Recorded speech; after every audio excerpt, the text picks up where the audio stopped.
Mga tol, ito may pumunta uli sa atin, no? Pinapunta natin ito. Meron siyang dala na mga coins na mga tol. Meron siyang 20 pesos na coins, lagpas yung kwelyo, tapos 5 commemorative, isang old coins. Yan. Ano pangalan mo, sir? Joseph, Ayan, si Sir Joseph, no? Ilang taon ka na, sir? 52, Ayan, si Sir Joseph, no? 52 years old na, no? Taga saan ka, sir? Batangas. Batangas? Ang trabaho mo, kuya? Construction worker. Dito sa Santa Rosa. Ayun, ayun si Sir, no? Construction worker. Ang duty mo, dito lang, malapit lang. Ayun, buti malapit lang, no? Kasi may kamag-anak ako dyan sa... May kamag-anak ka din yan. Ayan. So, ito yung mga dala ni Sir, no? Check natin. Ito yung 4 na series ng mga tol nung commemorative niya. Ayan. Kompleto yung 4. Tapos itong old coin, hindi ko alam to mga tol. Tapos ayan yung isang commemorative na 5 piso. Tapos ito yung lagpas yung kwelyo ng mga tol. Magkano mo naman i-alok to, Sir? Bali, kung magkano babayad nyo, sapat na sa akin. Makabili lang ako ng bike para sa magamit ko sa akin trabaho. Ay, si Sir ba yung nakachat mommy? Yung kailangan daw ng bike? Asawa ko yung nag-reply pala sa kanya. Yung gamit yung Jailan ng mga tol. Bike, Sir. Bike. Hindi ko alam kung magkano ngayon ang bike eh. Sa tingin mo, mga magkano yung bike? Mga kulang-kulang 5,000 kasi siguro ang pinakamuran eh. 5,000. So, babayaran ko tong coins ng 3K.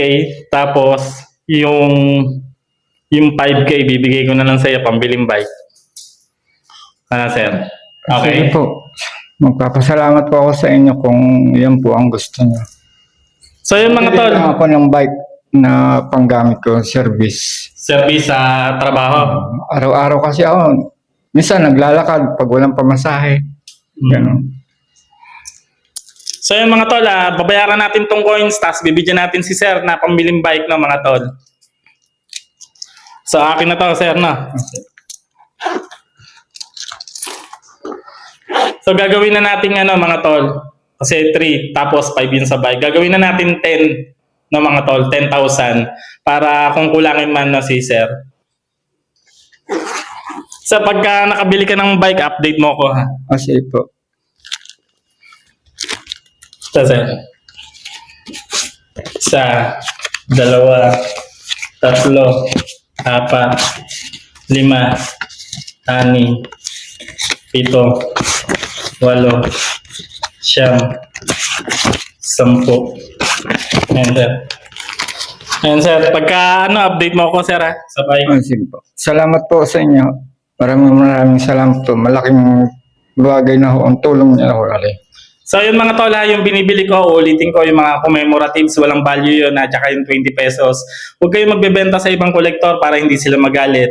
Tapos hindi ako natanggap ng walk-in kasi schedule yung bili ko, mga tol. Katulad nung kay Boss Toyo, di ba? Hindi naman siya nagpapapunta basta-basta sa shop niya. So yun mga tol, at swerte ni Sir siya na natin ngayon.